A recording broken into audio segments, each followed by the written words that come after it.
វិមានឯករាជ្យនៅទីក្រុងភ្នំពេញគឺជានិមិត្តរូបនៃស្មារតីជាតិខ្មែរនិងជានិមិត្តរូបមួយក្នុងចំណោមនិមិត្តរូបបំផុតនៅក្នុងរាជធានីភ្នំពេញវិមានឯករាជ្យស្ថិតនៅចំកណ្ដាលរាជធានីភ្នំពេញប្រសពមហាវិថីនរោត្តមនិងមហាវិថីព្រះសីហនុវិមានឯករាជ្យគឺជាកន្លែងស្នូលសម្រាប់ប្រារព្ធពិធីបុណ្យឯករាជ្យជាតិរបស់កម្ពុជាវិមាននេះត្រូវបានសាងសង់ឡើងក្នុងឆ្នាំ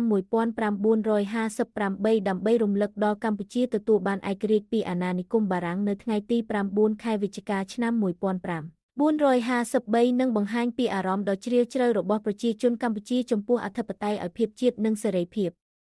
វិមាននេះមានកម្ពស់37ម៉ែត្រនិងមានរាងដូចផ្កាឈូកដែលរួមបញ្ចូលគ្នានូវរចនាបថស្ថាបត្យកម្មខ្មែរបុរាណជាមួយនេះធាតុសិល្បៈទំនើបផ្កាឈូកតំណាងឲ្យភាពបរិសុទ្ធនិងការកើតជាថ្មីតួនៃវិមានមានស្រទាប់ផ្កាឈូកចំនួន5កំពូលមានរូបដំរីក្បាល3អៃវ៉ារ៉ាជានិមិត្តរូបនៃព្រះរាជាណាចក្រកម្ពុជាមូលដ្ឋាននេះត្រូវបានឆ្លាក់ដោយទេវកថាខ្មែរនិងឈុតប្រវត្តិសាស្ត្រឯករាជ្យរាល់ព័ត៌មានលម្អិតបង្ហាញពីមោទនភាពជាតិវិមាននេះធ្វើពីថ្មម៉ាពណ៌សុទ្ធចាំងពន្លឺព្រះអាទិត្យជានិមិត្តរូបនៃសន្តិភាពនិងភាពបរិសុទ្ធនៃប្រទេសកម្ពុជានៅពេលយប់វិមានក្រោមពន្លឺកាន់តែមានភាពឧឡារិកคล้ายជាទិដ្ឋភាពដែលមិនអាចរំលងបានក្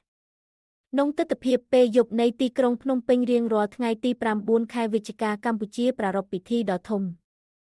ទីនេះប្រធានាធិបតីសមាជិករាជវង្សនិងសាធារណជនចូលរួមក្នុងពិធីដង្ហែក្បួននិងដាក់ផ្កាដើម្បីរំលឹកដល់ប្រវត្តិសាស្ត្រនៃឯករាជ្យភាពក្នុងអំឡុងពេលនៃការប្រារព្ធពិធីនេះវិមាននឹងត្រូវបានតុបតែងដោយទង់ជាតិចម្រុះពណ៌និងពន្លឺភ្លើងហើយបរិយាកាសមានភាពកក់ក្ដៅនិងវូឡារិកនៅថ្ងៃធ្វើការអ្នកស្រុកតែងតែដាក់កម្រងផ្កានិងបួងសួងជុំវិញវិមានដើម្បីបង្ហាញពីការជូនពរប្រទេសជាតិនិងសន្តិភាព